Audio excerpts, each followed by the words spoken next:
Hello student, আমি তোমাদের Souvik sir.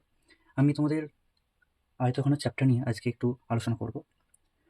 আয়তঘন একটা হচ্ছে ত্রিমাত্রিক ঘনবস্তু। ত্রিমাত্রিক জানার আগে আমাদের জানতে হবে দ্বিমাত্রিকের দুটো জিনিস। দ্বিমাত্রিকের দুটো জিনিস বলতে প্রথমে আমাদের জানতে হবে আয়তক্ষেত্র এবং দ্বিতীয় জানতে হবে আমাদের ঘনক। আচ্ছা, আয়তক্ষেত্রে কি হয় যে চারটে বাহু থাকে, চারটে বাহুর মধ্যে চারটে বাহু, এই চারটে বাহুর বিপরীত বাহুগুলো সমান এবং সমান্তরাল। আর আরেকটা জিনিস আছে কি, বর্গক্ষেত্র। বর্গক্ষেত্রের ক্ষেত্রে কি হয়, তোমার যে চারটে বাহু থাকে, চারটে বাহুই সমান এবং এরা একে অপরের মধ্যে 90 ডিগ্রি অ্যাঙ্গেল করে। ব্যাস এইটুকু আমাদের জানতে হবে। এবং এর সঙ্গে জানতে হবে কি, আয়তক্ষেত্রের ক্ষেত্রফলের ফর্মুলা, মানে ক্ষেত্রফলের ফর্মুলার হচ্ছে দৈর্ঘ্য গুণিত প্রস্থ। এবং বর্গক্ষেত্রের কি, বর্গক্ষেত্রের চারটে বাহু যেহেতু সমান, তার মানে এর দৈর্ঘ্য যা প্রস্থ তাই, সুতরাং এর হচ্ছে দৈর্ঘ্য এবং প্রস্থ যেহেতু সমান, আমরা তাই একে বলি বাহু। তাহলে এর বাহু গুণিত বাহু। ব্যাস এই দুটো জিনিস জানতে হবে প্রথমে। তাহলে এইগুলো তো জানলাম। এবার আমরা আসছি সমকোণী চৌপল। এর আরেকটা নাম হচ্ছে আয়তঘন, যেটা তোমাদের চ্যাপ্টারটারই নাম। যাই হোক, সমকোণী চৌপলে তো আয়তক্ষেত্র রয়েছে, মানে দৈর্ঘ্য প্রস্থ রয়েছে। একে আমরা ত্রিমাত্রিক চিত্র এক্ষুনি বললাম, ঘনবস্তু। কেন? কারণ এর মাত্রা রয়েছে তিনটে, দৈর্ঘ্য প্রস্থ তো থাকছে, সঙ্গে একটা উচ্চতা তৈরি হয়েছে। দেখো আমি তোমাদের সমকোণী চৌপলের ছবি এঁকেছি। এটা হচ্ছে আমি ধরছি দৈর্ঘ্য, এইটা হচ্ছে প্রস্থ। তাহলে আমি এটাকে কি বলতে পারি, উচ্চতা। আমি একটা বক্স পেয়েছি আর সমকোণী চৌপল আকার।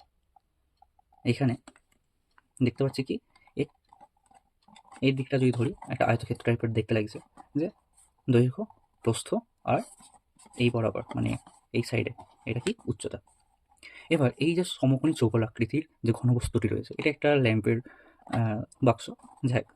এবং এই যে বাক্সটা রয়েছে সমকোণী চৌকোল আকৃতির, এর আমাদের তিনটে জিনিস আগে জানতে হবে। প্রথম কি, তল, যেগুলো আমাদের শর্ট কোয়েশ্চেন আছে। এ দেখো 6টা তল, একটা আমি এরকম রাখছি বা এরকম এরকম রাখলাম, একটা দুটো তিনটে চারটে, চারটে, এবং ওপর একটা তল, নিচে একটা তল। তাহলে ওপর নিচে করে দুটো তল আর চারদিকে চারটে তল। তল কতগুলো পেলাম আমরা, 6টি তল পেলাম। ধার কটি রয়েছে, তাহলে আমরা একটা ধার, দুটো, তিনটে, চারটে, এদিকে চারটে পেয়েছি। নিশ্চয় ঠিক এর বিপরীত দিক মানে তলায়, এইদিকেও চারটে, একটা দুটো তিনটে এবং চারটে। তাহলে চারটে চারটে 8টা তল হলো। এবং এই যে উচ্চতা বরাবর যে রয়েছে, এই উচ্চতা বরাবর চারটে তল, তার আগে হয়েছিল 8টা, আর এই চারটে টোটাল 12টা তল। তাহলে আমরা কটা তল পাচ্ছি, 12টি, সরি তল নয় ধার, 12টি ধার পাচ্ছি, বা 12টি আমি বাহু বলতে পারি, 12টি বাহু পাচ্ছি। এবার কর্ণ। কর্ণ কি, আমরা যদি সোজা সাপটা ভাষায় একটা বলি, যে একটা কোণ থেকে আর এক কোণের পর্যন্ত যে সরলরেখা অঙ্কন করতে পারি, তাকে আমরা কর্ণ বলতে পারি। তাহলে আমি বলতে পারি কি, যদি আমি ছবি এক্ষেত্রে কর্ণ কি, আচ্ছা আগে আয়তক্ষেত্রের ক্ষেত্রে দেখি। আয়তক্ষেত্রের এই কোণ থেকে এই কোণ পর্যন্ত, বা এই কোণ থেকে এই কোণ পর্যন্ত, এটাকে কর্ণ বলবো। তাহলে সমকোণী চৌকোলাকৃতির বাক্সটি যে রয়েছে, তার কর্ণ কি, তাহলে তার কর্ণ কি, এই ওপরের কোণ মানে এই যে কোণটা থেকে এই কোণ পর্যন্ত, এইখান থেকে এইখান পর্যন্ত যেটি রয়েছে একটা কর্ণ। সেমভাবে এইখান থেকে এইখান পর্যন্ত একটা কর্ণ, তাই দুটো কর্ণ পেলাম। এইখান থেকে এই নিচে একটা কর্ণ, এবং এইদিকে নিচ থেকে এই ওপরে একটা কর্ণ, টোটাল চারটে আমি কর্ণ পাচ্ছি। তোমরা যে ঘরের মধ্যে বসে আছো, সেই ঘরের কেউ যদি কল্পনা করে একটা সমকোণী চৌকোলাকৃতির ঘর, তাহলে তুমি দেখতে পাবে যে তার টোটাল 6টা তল রয়েছে। ধার দেখতে পারো, ধার গুণে নিতে পারো, টোটাল দেখবে 12টি ধার রয়েছে। এবং কর্ণ, ওই যে কোণ বরাবর যদি দেখো, তাহলে দেখবে 4খানা তোমার টোটাল কোণ মানে কর্ণ রয়েছে। এবার আসছি মেন যে জিনিস, যে ক্ষেত্রফল। আচ্ছা, ক্ষেত্রফল মানে কি, এই যে ওপরের যে লেয়ারটা, এইটাকে আমি বলতে পারি ক্ষেত্রফল। তাহলে আমাকে প্রথম একটা জিনিস দেখি, যে এই দিক, এইটা আমার কি প্রস্থ, এইটা আমার কি দৈর্ঘ্য। তাহলে আমরা জানি এটা আয়তক্ষেত্র, তাহলে আয়তক্ষেত্রের ক্ষেত্রফলের ফর্মুলা কি, দৈর্ঘ্য গুণিত প্রস্থ, দৈর্ঘ্য গুণিত প্রস্থ। তাহলে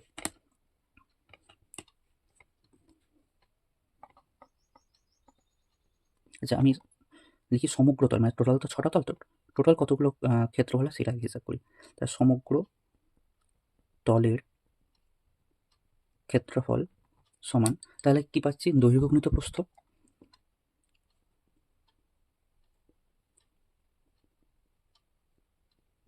দৈর্ঘ্য গুণিত প্রস্থ কটা, দেখো এবার এই দিকে যেমন দৈর্ঘ্য গুণিত প্রস্থ পাচ্ছি, নিশ্চয়ই ঠিক বিপরীত প্রান্তে এই দিকেও দৈর্ঘ্য গুণিত প্রস্থ পাবো। তাহলে আমি দুখানা দৈর্ঘ্য গুণিত প্রস্থ পাচ্ছি, সঙ্গে এটা তো দুটো তল গেল। এইবার এইটা যেমন প্রস্থ, তার মানে আমি এদিকটা প্রস্থ বললাম, তো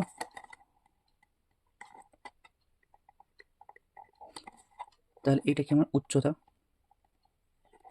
তাহলে প্রস্থ এই দিক, এই তলটা যদি আমি ক্ষেত্রফল বার করি, তাহলে কি প্রস্থ গুণিত উচ্চতা, এবং সেমভাবে এটাও দুদিকে রয়েছে।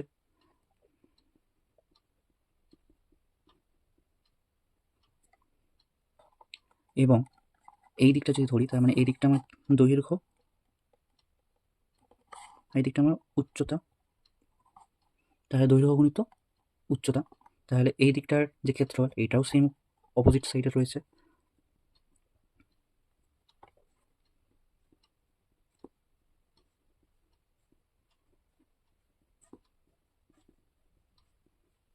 তাহলে আমি এখান থেকে যদি 2 কমন নিয়ে নিই, তাহলে আমি কি লিখতে পারি, দৈর্ঘ্য গুণিত প্রস্থ প্লাস প্রস্থ গুণিত উচ্চতা প্লাস উচ্চতা গুণিত দৈর্ঘ্য। তাহলে কি জানলাম এখন পর্যন্ত, 6টি তল রয়েছে, 12টি ধার এবং 4টি কর্ণ, এবং তার সমগ্র তলের ক্ষেত্রফল কি, 2 গুণিত দৈর্ঘ্য গুণিত প্রস্থ প্লাস প্রস্থ গুণিত উচ্চতা প্লাস উচ্চতা গুণিত দৈর্ঘ্য। এটা আমরা নিজেরাও যদি সূত্র ভুলে যাই, যে ঘরটা রয়েছে এইভাবে ক্যালকুলেট করে নিতেই পারি সেটাকে দেখে। এবার সমগ্র তলের ক্ষেত্রফল তো হলো, যদি আমাকে বলা হয় 4 দেওয়ালের ক্ষেত্রফল কত, তখন কি করব, তাহলে 4 দেওয়ালের ক্ষেত্রফল, 4 দেওয়ালের ক্ষেত্রফল, তা 4 দেওয়ালের ক্ষেত্রফল মানে আমার তো ওপর, মানে এই সাইডটা, দৈর্ঘ্য গুণিত প্রস্থ যে সাইডটা রয়েছে এই দিকটা, এটা তো আমার ঘর, ঘরের তো আমার এইটা দৈর্ঘ্য, এটা প্রস্থ, আর এই বরাবর তো হচ্ছে উচ্চতা, মানে আমি যদি এরকম রাখি, তো এটা দৈর্ঘ্য, এটা প্রস্থ, আর এই বরাবর উচ্চতা। এইবার ঘরের হচ্ছে 4 দেওয়াল বলতে গেলে কি বোঝায়, এই দিকটা, এই সাইড, এই 4টে সাইড কে বোঝাচ্ছে। তাহলে সেক্ষেত্রে আমরা দেখতে পারি কি, ওপরের ছাদ এবং নিচের মেঝে এই দুটো বাদ। তো উপরের ছাদ মানে কি, দৈর্ঘ্য গুণিত প্রস্থ, তাই তো, তার দৈর্ঘ্য গুণিত প্রস্থ রয়েছে, তাহলে এটা আমার ছাদটা বাদ। এবার একই রকমভাবে মেঝেটাও আমার বাদ যাবে, সেটিও দৈর্ঘ্য গুণিত প্রস্থ, মানে আমি বলতে পারি যে দৈর্ঘ্য গুণিত প্রস্থটা আমার বাদ। তাহলে দৈর্ঘ্য গুণিত প্রস্থ আমার পুরো সম্পূর্ণভাবে বাদ দিয়ে দিচ্ছি। তাহলে দৈর্ঘ্য গুণিত প্রস্থ যদি বাদ দিয়ে দিই, তাহলে কি পড়ে থাকছে, এই দিকে থাকছে উচ্চতা গুণিত প্রস্থ, আর এইদিকে থাকছে দৈর্ঘ্য গুণিত উচ্চতা, এরকম। তাই দৈর্ঘ্য গুণিত উচ্চতা এদিকেও রয়েছে, এই সাইডেও রয়েছে, তাহলে আমি লিখতে পারি 2 গুণিত দৈর্ঘ্য গুণিত উচ্চতা, আর এদিকে কি উচ্চতা গুণিত প্রস্থ, এটাও দুটো রয়েছে, তাই 2 গুণিত উচ্চতা গুণিত প্রস্থ।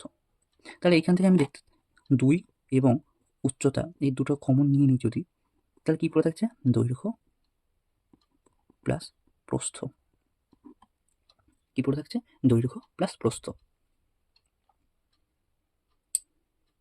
এবার চলে আসছি আমরা কর্ণ, কর্ণর কিভাবে পাবো, কর্ণ। আচ্ছা কর্ণ মানে কি, আমি যদি দেখাই তাহলে এই বরাবর, এই বরাবর হচ্ছে এই আয়তক্ষেত্রের কর্ণ। এইবার আমার এই কোণ থেকে এই কোণ থেকে এই কোণ পর্যন্ত, মানে এই কোণ থেকে এই কোণ পর্যন্ত, এইটা হচ্ছে আমাকে বার করতে হবে, তাই তো। তাহলে আবার বলছি, এই কোণ থেকে ওপরের কোণ, এই ওপরের কোণ পর্যন্তটাই হচ্ছে কর্ণ, এটাকে পাবো কি করে, তাহলে আমি দেখতে পাচ্ছি এইটা কি, মানে আমি যদি ছবিটা দেখাই, ছবিটায় যদি দেখাই, তা কি হচ্ছে, আমার এইখান থেকে বার করতে হবে কি, এইখান থেকে এই অংশটা বার করতে হবে, এইখান থেকে এই অংশটা। আর আমি জানি কি এইটা কি, এবং জুড়ে দিতেই পারি। তাহলে এই ক্ষেত্রে আমরা কি দেখতে পাচ্ছি, নিচটা তো হচ্ছে আমার ভূমি, এইটা হচ্ছে আমার উচ্চতা, আর এইটা আমার কর্ণ মানে অতিভুজ। যদি আমি একটা সমকোণী ত্রিভুজ ধরি, যেহেতু এখানটাকে 90 ডিগ্রি এক কোণ করবে একটা দেওয়াল, তাহলে এইটা আমার উচ্চতা, এইটা হচ্ছে আমার ভূমি, এইটা হচ্ছে আমার অতিভুজ। এবার অতিভুজটা হচ্ছে আমার কি কর্ণ, তাহলে অতিভুজ ভাগ করার ফর্মুলা কি আমার রুট ওভার কি দৈর্ঘ্য স্কোয়ার ভূমির স্কোয়ার প্লাস উচ্চতা স্কোয়ার। এইবার এইখানে উচ্চতা মানে কি, এইটা উচ্চতা স্কোয়ার প্লাস কি ভূমি স্কোয়ার। এবার দেখো এইখানে ভূমিটা আবার এই যে নিচে আয়তক্ষেত্র রয়েছে, মানে দৈর্ঘ্য গুণিত প্রস্থর যে ক্ষেত্রফলটা রয়েছে তার কর্ণ, মানে এই যে আয়তক্ষেত্র রয়েছে তার কর্ণ, সরি আমার বলতে ভুল হচ্ছে, নিচে যা আয়তক্ষেত্র রয়েছে তার কর্ণ। তাহলে তার কর্ণর ফর্মুলা কি আমরা জানি, যে রুট ওভার দৈর্ঘ্য স্কোয়ার প্লাস প্রস্থ স্কোয়ার, রুট ওভার দৈর্ঘ্য স্কোয়ার প্লাস প্রস্থ স্কোয়ার, এটার আবার কি হোল স্কোয়ার। এখান থেকে আমরা কি করতে পারি,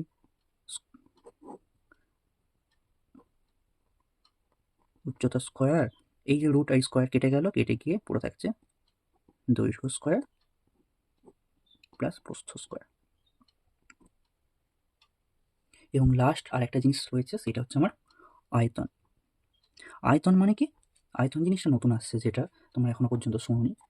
আয়তন হচ্ছে এই যে বাক্সটা রয়েছে, এই বাক্সটার ভেতরে কতটা জায়গা রয়েছে, এই বাক্সটার ভেতরে কতটা জায়গা রয়েছে, সেই জায়গাটাকে বলবো আমার আয়তন। তাহলে এইটা কি, এটা কিছুই না, ক্ষেত্রফলের সঙ্গে উচ্চতা গুণ হয়ে যায়। তার ক্ষেত্রফল কি, মানে আয়তক্ষেত্র যদি বলি, তার ক্ষেত্রফল, একটা তলের ক্ষেত্রফল কি দৈর্ঘ্য গুণিত প্রস্থ, এর সঙ্গে কি উচ্চতা আমার গুণ হয়ে গেল। একটু আমার হাতে লেখা খারাপ, তোমরা বুঝে নিও। যাই উচ্চতা গুণ হয়ে গেল। এইবার মেন জিনিসটা যেটা হচ্ছে একক। দেখো দৈর্ঘ্যর তো একটা রাশি, তাহলে এটা হচ্ছে একক, সেন্টিমিটার হতে পারে, মিটার হতে পারে, বা যা ইচ্ছা হতে পারে।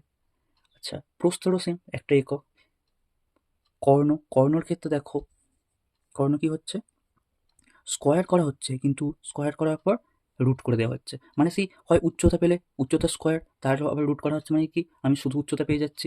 দৈর্ঘ্য স্কোয়ার মানে কি, তার রুট করা মানে হচ্ছে কি দৈর্ঘ্য পেয়ে যাচ্ছে। তাহলে এর একক হচ্ছে শুধুই, মানে যদি সেন্টিমিটার হয় সেন্টিমিটার হয় সেন্টিমিটার, মিটার হয় মিটার, যেটা হবে। কিন্তু দৈর্ঘ্য গুণিত প্রস্থ গুণিত উচ্চতা যেটা রয়েছে, এখানে তিনটে রাশির গুণ করা হচ্ছে, মানে আমি বলতে পারি কি, এটা যদি মিটার হয়, এটাও যদি মিটার, এটাও মিটার, তাই মিটারের কি হচ্ছে কিউব হয়ে যাচ্ছে, মানে ঘন করা হচ্ছে। তাহলে আমার এর একক কি হচ্ছে, ঘন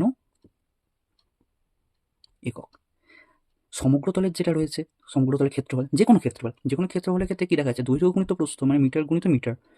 যদি এককটা মিটার ধরি, তাহলে এটাও মিটার গুণিত মিটার, মানে মিটার স্কোয়ার, প্রত্যেকটা মিটার স্কোয়ার আসছে, মানে কি বর্গ হচ্ছে, তাহলে এটা কি হবে বর্গ একক। এটারও হচ্ছে বর্গ একক একক। ব্যাস, এটা হচ্ছে আমার সমকোণী চৌপল। এবার সমকোণী চৌপল ছাড়া আরেকটা যেটা রয়েছে, যেটা আমি প্রথমেই বলেছি, ঘনক। ঘনকটা কি, কিছুই না, ঘনকও হচ্ছে এই সমকোণী চৌপলের মতো। সমকোণী চৌপলে যেমন যে ছটা তল রয়েছে সেগুলো আয়তাকার টাইপের, এখানে হচ্ছে যে এখানেও ছটা তল রয়েছে, শুধু এখানে সব প্রত্যেকটা বাহুই হচ্ছে কি সমান, মানে বর্গক্ষেত্রের মতো। তার প্রতিটা বাহু সমান, মানে এর তল কটা হবে, সেম 6টি, ধারও হচ্ছে তোমার 12টি, কর্ণ কটি 4টি। এর সমগ্র তল, আচ্ছা সমগ্র তলের ক্ষেত্রফল,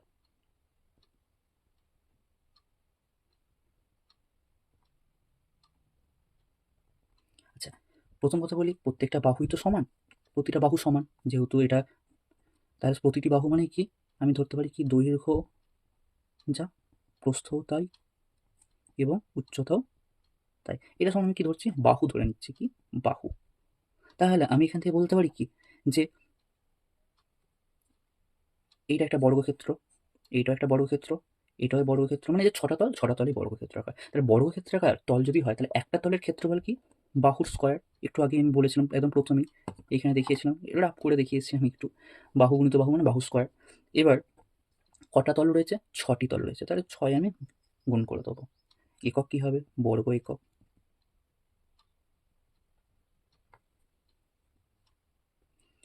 চার দেওয়ালের ক্ষেত্রফল,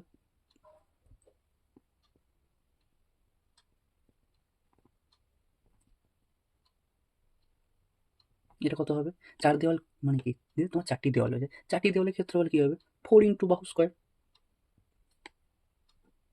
এরও একক বর্গ একক। পড়ে রইল কর্ণ। কর্ণ কি? কর্ণ হচ্ছে, আমি একটু আগে কি দেখেছি যে কর্ণ উচ্চতা স্কোয়ার প্লাস দৈর্ঘ্য স্কোয়ার প্লাস প্রস্থ স্কোয়ার। তাহলে আমি এখানে কি লিখব? বাহু স্কোয়ার। একইভাবে বাহু স্কোয়ার প্লাস বাহু স্কোয়ার প্লাস বাহু স্কোয়ার সমান, তাহলে এখান থেকে আমি যদি যোগ করি তাহলে 3খানা আমার বাহু স্কোয়ার আসছে, তাই তো? তা 3খানা বাহু স্কোয়ার। এইবার বাহু স্কোয়ারের স্কোয়ারটা এবং এই রুটটা উঠে গিয়ে বাহুটা বাইরে বেরিয়ে আসছে, তাহলে পড়ে থাকছে কি? ভেতরে 3। তাহলে আমি কি বলতে পারি? এখানে ঘনকের কর্ণের ফর্মুলা কি? বাহু গুণিত √3। এবং আয়তন, আয়তন কি? এখানে পড়েছে কি? দৈর্ঘ্য গুণিত প্রস্থ গুণিত উচ্চতা। তাহলে এখানে কি? বাহু গুণিত বাহু, অর্থাৎ বাহুর কিউব। এটা কি? ঘন একক।